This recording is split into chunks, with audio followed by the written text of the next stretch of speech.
Ayodhya തർക്കഭൂമിയിൽ chief justice Ranjan ഗൊഗോയുടെ നേതൃത്വത്തിലുള്ള 5-അംഗ bench ചരിത്രവിധി പ്രസ്താവിച്ചു. അലഹാബാദ് ഹൈക്കോടതിയുടെ വിധിയെ തള്ളിക്കൊണ്ടാണ് സുപ്രീം കോടതി വിധി പറഞ്ഞത്. തർക്കഭൂമി ഉപാധികളോടെ രാമക്ഷേത്രം പണിയാനായി ഹിന്ദു സമൂഹത്തിനും മുസ്ലിം ആരാധനാലയം പണിയാനായി 5 ഏക്കർ ഭൂമി മുസ്ലിം സമുദായത്തിനും നൽകണം എന്നാണ് സുപ്രീം കോടതിയുടെ വിധി.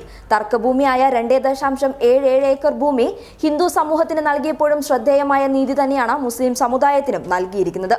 അയോധ്യയിൽ തന്നെ മുസ്ലിം സമുദായത്തിന് സ്വീകാര്യമായ സ്ഥലത്ത് 5 ഏക്കർ ഭൂമി നൽകുകയും മുസ്ലിം ആരാധനാലയം പണിയാനുള്ള സഹായങ്ങൾ കേന്ദ്ര സംസ്ഥാന സർക്കാരുകൾ ചെയ്യണം എന്നാണ് സുപ്രീം കോടതി പറഞ്ഞിരിക്കുന്നത്. എല്ലാവരുടെയും വിശ്വാസവും ആരാധനയും അംഗീകരിക്കണമെന്നും കോടതിക്ക് തുല്യത കാണിക്കേണ്ടതുണ്ട് എന്നും വിധിന്യായത്തിനിടെ ബെഞ്ച് വ്യക്തമാക്കി. അയോധ്യയിൽ രാമൻ ജനിച്ചു എന്ന ഹിന്ദുക്കളുടെ വിശ്വാസത്തിൽ യാതൊരു തർക്കവുമില്ല എന്നും തർക്കഭൂമി ആരുടേതെന്ന് തീരുമാനിക്കുന്നത് നിയമപരമായ വശങ്ങൾ കണക്കിലെടുത്തായിരിക്കുമെന്നും ദൈവശാസ്ത്രമല്ല ചരിത്ര വസ്തുക്കളാണ് അടിസ്ഥാനമെന്നും കോടതി പറഞ്ഞു. തർക്കഭൂമിയുമായി ബന്ധപ്പെട്ട് പുരാവസ്തു വകുപ്പിന്റെ രേഖകൾ തള്ളിക്കളയാനാവില്ല എന്നും കോടതി ചൂണ്ടിക്കാട്ടി. തുറസായ സ്ഥലത്തല്ല ബാബരി മസ്ജിദ് നിർമ്മിച്ചത്. ബാബരി മസ്ജിദ് നിർമ്മിച്ചത് മറ്റൊരു നിർമ്മിതിക്ക് മുകളിലാണ് എന്നും എന്നാൽ ക്ഷേത്രം പൊളിച്ചാണ് പള്ളി പണിതതെന്ന് കണ്ടെത്താനായിട്ടില്ല എന്നും കോടതി വ്യക്തമാക്കി പറഞ്ഞു.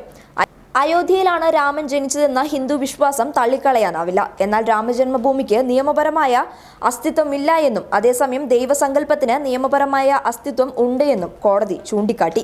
വിശ്വാസവും ആചാരവും നോക്കി അവകാശം തീരുമാനിക്കാനാവില്ല. വിശ്വാസിക്കും രാഷ്ട്രീയത്തിന് മുകളിലാണ് നിയമവ്യവസ്ഥ.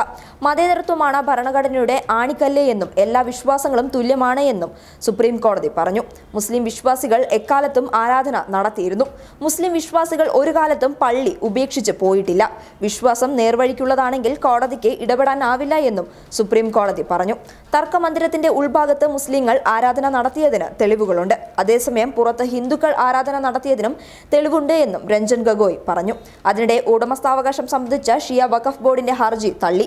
സുന്നികൾക്കല്ല ഷിയാക്കൾക്കായിരുന്നു അവകാശവാദം എന്നായിരുന്നു ഹർജി. 40 ദിവസം നീണ്ട വാദപ്രതിവാദങ്ങൾക്ക് ശേഷമാണ് അയോധ്യ കേസിൽ ഇന്ന് വിധി പ്രഖ്യാപനം നടത്തിയത്.